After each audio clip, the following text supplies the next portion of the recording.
Welcome to Pick Up and Deliver, the podcast where I pick up my audio recorder as I head out for a walk and deliver an episode to you while I stroll around. I'm Brendan Riley.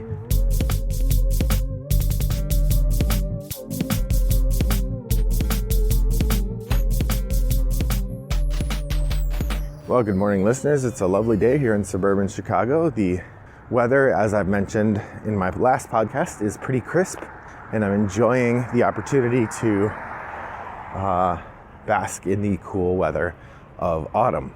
Well, we are nearly at the end of September. In fact, I'm recording this episode on the last day of September, which means it will actually deploy in October because I have other episodes coming first. And then I also, how I like to do the top of the stack episode as the first episode that appears after the month rolls over. So I will do that for Monday, I guess, or Tuesday. Anyhow, maybe Saturday. Anyhow, I realized that every 10 episodes or so, I've been trying to do a movie review episode or a movie roundup episode. And the last one I did was 11 episodes ago. So here we go, time for a movie roundup. It is the August 2022 movie roundup. Now, if this is the first time you've heard the movie roundup episodes, basically what I do is I look at movies I watched in the previous month and I talk a little bit about some of the ones I find interesting and particularly think about if you're going to play a game related to that movie, what game would you play? That's my approach. It's also just a chance to reflect a little bit on the movies I've been watching because it's fun to do that. So, I have 7 movies that I watched in August of 2022, and I'll talk about these in no particular order until I run out of time. So the first one is Miss Willoughby and the Haunted Bookshop. Now, we encountered this movie, I think it was on one of our streaming services, certainly. I think it was Hulu, but it could have been Prime. I don't think it was Netflix. It could have been, though. I don't know. This movie is about a lady who has grown up under the care of an American military man with a fairly rigid persona. And her family is extremely wealthy, but her parents were both killed in an accident, and this military man was her father's best friend and thus named her guardian. And so he has helped her learn to be a worldly and passionate woman with all of the verve and distinction of Phryne Fisher without, I'm afraid, without the charm. I did not like this movie very much. I thought that the acting was pretty wooden all around, and it was written in a way that implies, like if you have read a book that's from the middle of a series, they'll often refer to stuff that you should know about if you've been reading the series.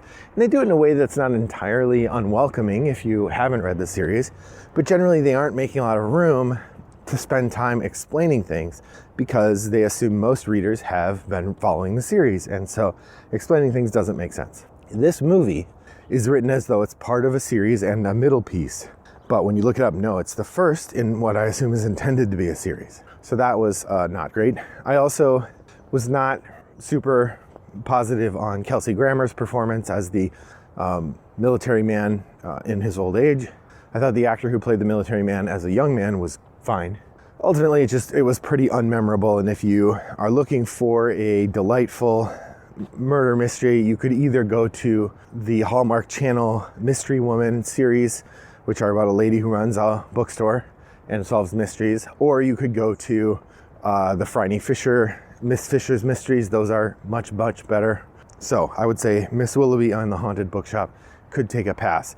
Now, as for the game that you would play, if you were going to play a game with it, I mean, it is a cozy mystery movie, so you would probably want the equivalent of a cozy mystery game. You could play Agatha Christie's Death on the Cards, that would work, or what I would suggest would be one of the mystery games, something like Sherlock Holmes Consulting Detective is probably the closest one. And if you wanted one that had to do with a building, you could especially do one from the Blue Carlton House and Other Mysteries section or collection, which I think fit most closely the kind of mystery we're talking about here, although the nature of it's very different. As far as I know, there's not a good cozy mystery game along the lines of Clue, but set in the sort of world of the cozy detective. Anyhow, that's Miss Willoughby and the Haunted Bookshop. Next up, we have Uncharted. Uncharted is a new Tom Holland movie, which plays on the video game series of the same name. Of course, the nature of the video game series is unknown to me because I don't play them, but I have seen a couple things about it. And essentially what they do is they make the main character from Uncharted much younger.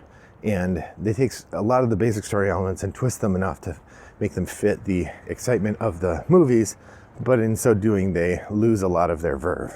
I thought Tom Holland was fine, Mark Wahlberg was fine, the other characters in the movie were fine, but overall it didn't make a lot of sense to me. There was a lot of nonsense logic and even more nonsense physical activity, a lot of unbelievable stuff just about the way that these mysteries were hidden. It felt like it wanted to be a national treasure, but it didn't know how to have a clever script. So that did not do a lot for me, Uncharted. As for a game you might play if you were interested in this sort of thing, I feel like probably the way to go would be the game that I mentioned last in the Hangers On episode, Fortune and Glory.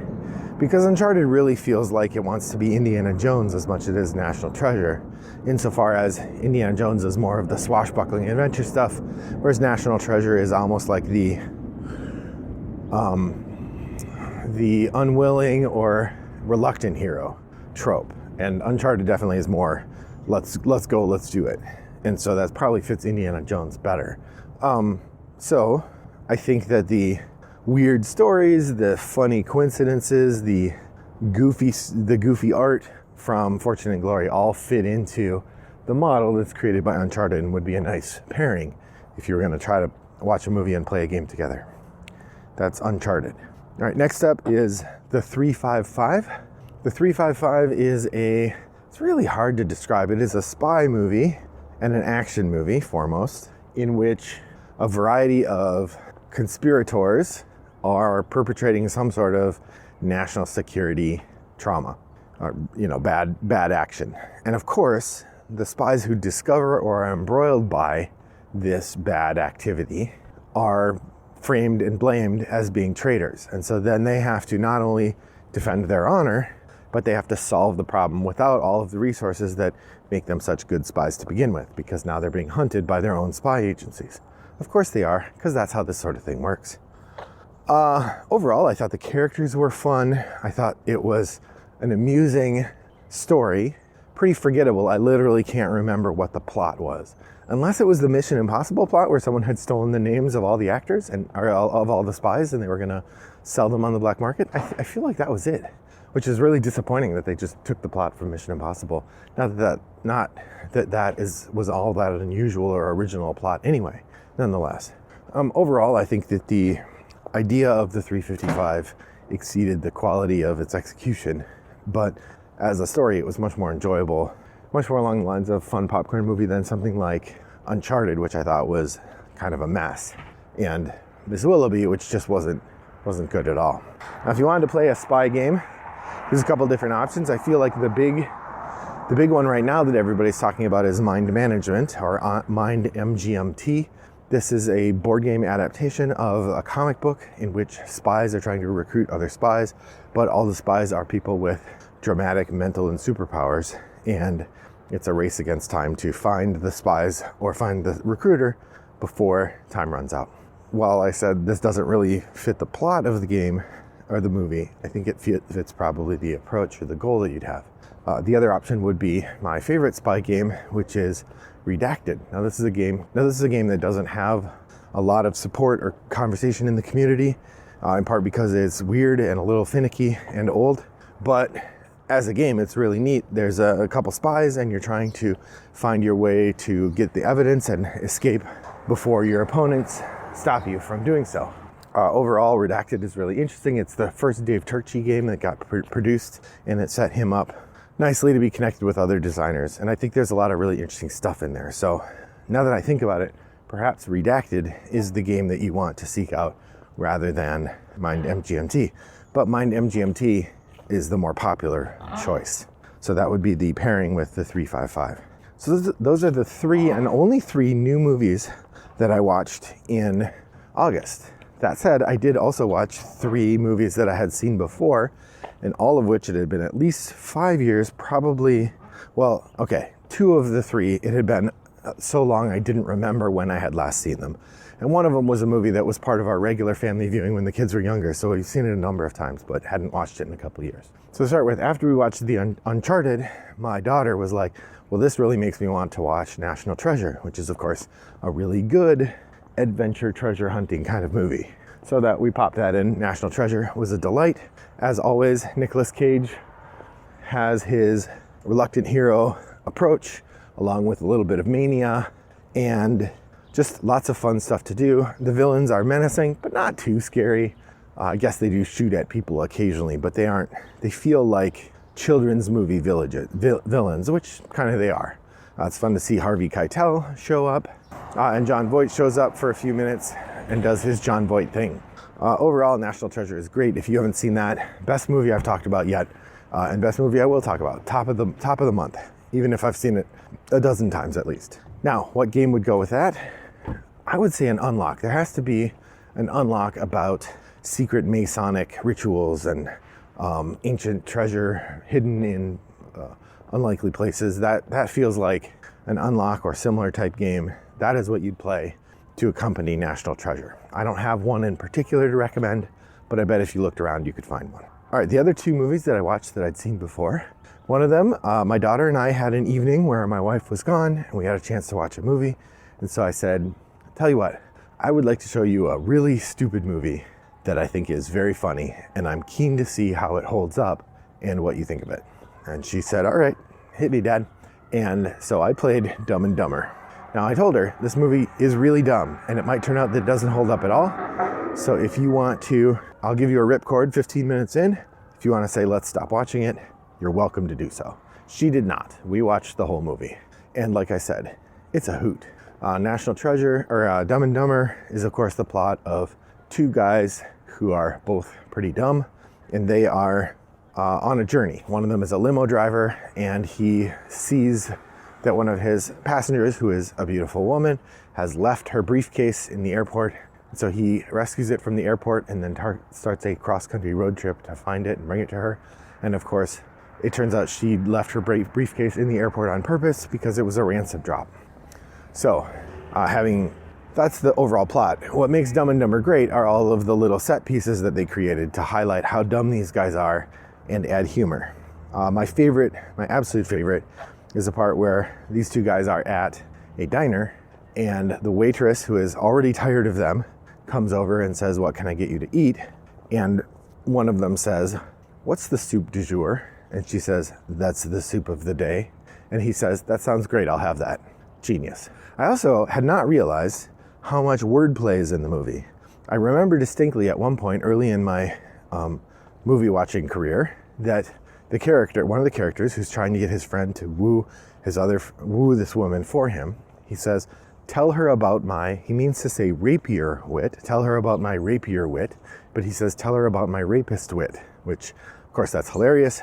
And I remember laughing out loud at the theater and no one else made a peep. Like that was not a laugh line at the theater, but I laughed. And in viewing the film this time, there are things that I'm sure I recognized before or understood before, but I was blown away by how many of that kind of joke are in the movie, where they just say the wrong word and it's apropos and very funny.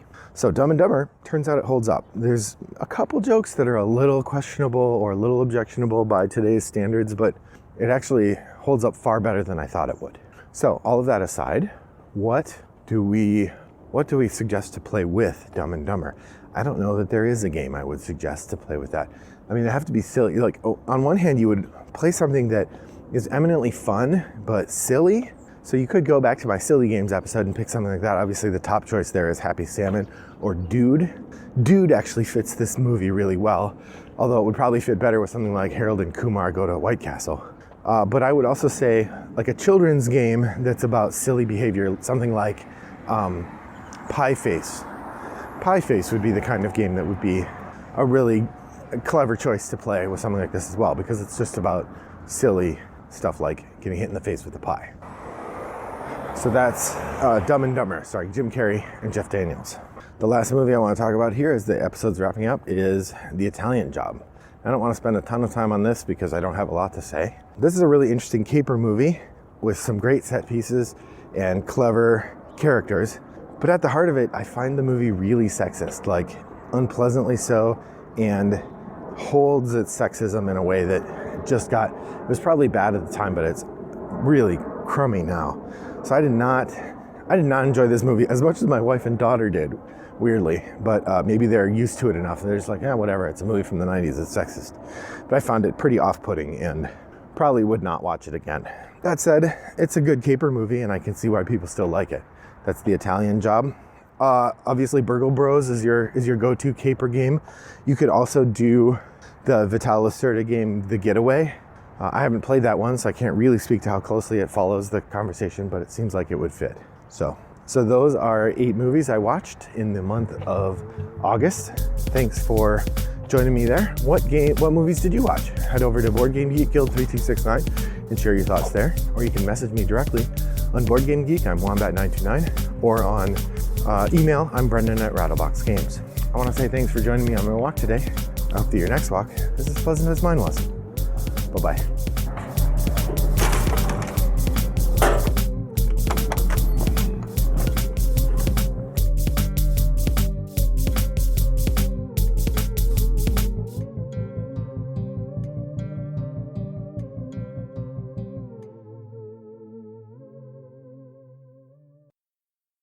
Brought to you by Rattlebox Games.